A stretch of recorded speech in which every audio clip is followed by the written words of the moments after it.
My name is Ernest Sheppard. Actually, my birth certificate name is Ernest Sheppard III. A lot of convicts call me, they would recognize me as Big Ern, E-R-N. And so if you want to reach the convict population, that would be probably the best way to do that. My life is a beautiful life. If I would have looked at a crystal ball and they could have predicted that they would have said, man, you're going to spend 45 years incarcerated, I would have never wanted that. But now, after undergoing that, it's beautiful. My life is beautiful. My life is a journey of positive overcoming negativity. So I can advocate that positive is stronger than the negative. Otherwise, the negative forces would have pulled me down.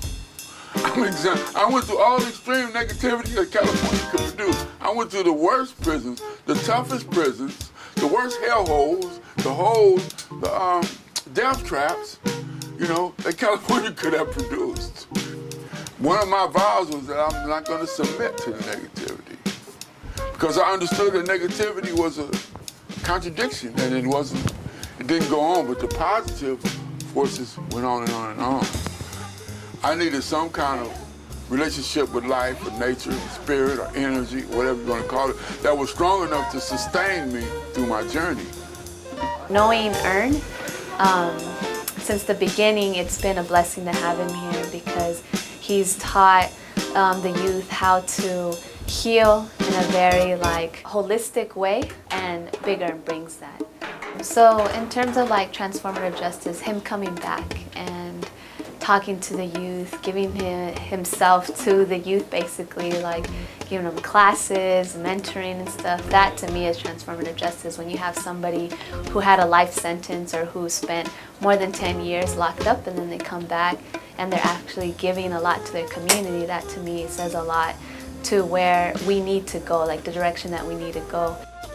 August the 30th, 1966 is when I was arrested, when I had this fortunate incident that involved the loss of a human life. I got into a fist fight with a person and his head hit the ground wrong and he died. The district attorney offered me a deal for second-degree murder. I refused to take the deal because I thought it was a manslaughter. So he told me that, well, then I'm going to kill you. If he believed that he should kill me, that I should die, then that's one thing. To barter one way, that I should live, and then prosecute me another way, that I should die. Which one did he believe that should actually happen? So he goes to the jury and he appeals to the jury so sincerely, dehumanizing me in front of my family. The words I'll never forget is that this man doesn't deserve to breathe prison air. He doesn't deserve to breathe air in the penitentiary. You must kill him. And that's what they did. They voted for the death penalty.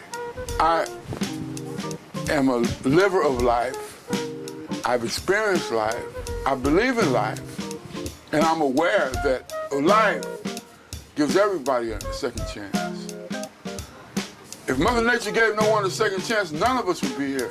The problem with the death penalty is that it doesn't give you a second chance. The problem with the death penalty is that they want to kill you to show you that killing is not good.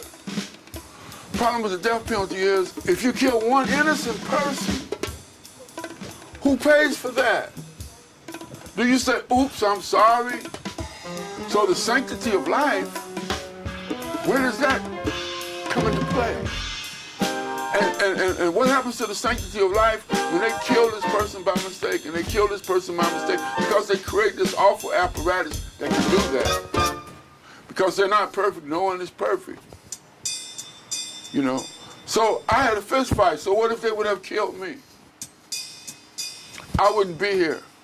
I wouldn't be doing the things that I'm doing now to help the community. And I think I'm doing some pretty good things. I think I have redeemable, obviously I'm showing that I have redeemable qualities. Obviously I'm showing that I'm not the person that this guy jumped up and paraded around in front of the jury and said that I didn't deserve to breathe prison air. I'm breathing air out here. It feels kind of, you know, pretty all right. I got the reversal as soon as I went to the state Supreme Court because they saw that the jury instructions, the jurors didn't have an opportunity to decide on the lesser included charges. So they reversed it. I got a 7 to life in 1971, and I went to Folsom Prison. I started walking the yards. And I said, well, I'm young, I'm strong, I'll walk this off. But since then, politics changed. My 7 years turned into 45 years. And the reason that I was released is because the pendulum has swung back. That ideology of incarcerating everyone into a better society has failed because they've incarcerated so many people. The prisons are overcrowded, double crowded. The courts have ruled for them to let prisoners out because the prison has turned into a one-way street now. You go in, you don't come out. But this is the efforts of the people who believe that once you incarcerate, that's the solution to the problem.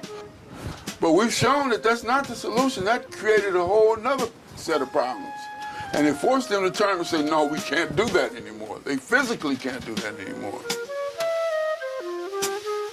You're talking about life. So when you go to Mother Nature and Mother Nature says, all right, you're out. It's like, wow, man. You said, man, wow. And how many times you fell down and got back up? You fell down and got back up, and fell down and got back up. And if you were limited to 3. And the law is becoming so draconian until they just twisting and turning the laws around until a person pays for something. You never get to pay, you never get a chance to finish paying for your first so-called offense, public offense. So you're on a sliding scale, and you make one public offense, you're on a sliding scale now. With double, bam, it's triple now. Bam, bam, bam. Now, you've lost your chance at life. You behind this door, you went behind that other door, you stole a pair of tennis shoes here, you stole a pizza there, bang, you lost your chance at life. I mean, wow, man, it just makes me want to cry. Where's the hope, man, for the world? Where's the hope? Where's the sunshine, man? Where are the people that reflect the sunshine? People that reflect something that's beautiful, man. I've been through the worst hells that man could create. Those hells cannot cure nothing. Those hells are not going to create a better world. So these people still believing in those hells, that those hells are going to manufacture, those hells are going to produce something that's going to be great. If that's the way they see it, man, I'm so sorry for them, man, and I'm so disappointed in them. So the people that's in charge of the minds of the common people, they can disgrace anything that's really beautiful, and they can raise up, apparently, anything that is really horrible. So they put up these draconian and horrible laws and dress them up that they're so beautiful that they're going to help the people, that they're going to be so great for the people. And these are killer laws, and these are killers in disguise. And all of the good things, they call all the good people, oh, they're liberals, they're weak-hearted, they're sympathetic. Look at all these sympathetic people. Oh, they're coddling criminals. This was the mentality that they browbeat everybody who was trying to do something to help convicts. They said, oh, man, you're being soft on crime. And the way that they can show that they are all right people is the harder stance that they can take on crime, the better, the more respectable they seem to be in the eyes of the people that are pushing these ideas. And so they're afraid to take stances that show their humanity.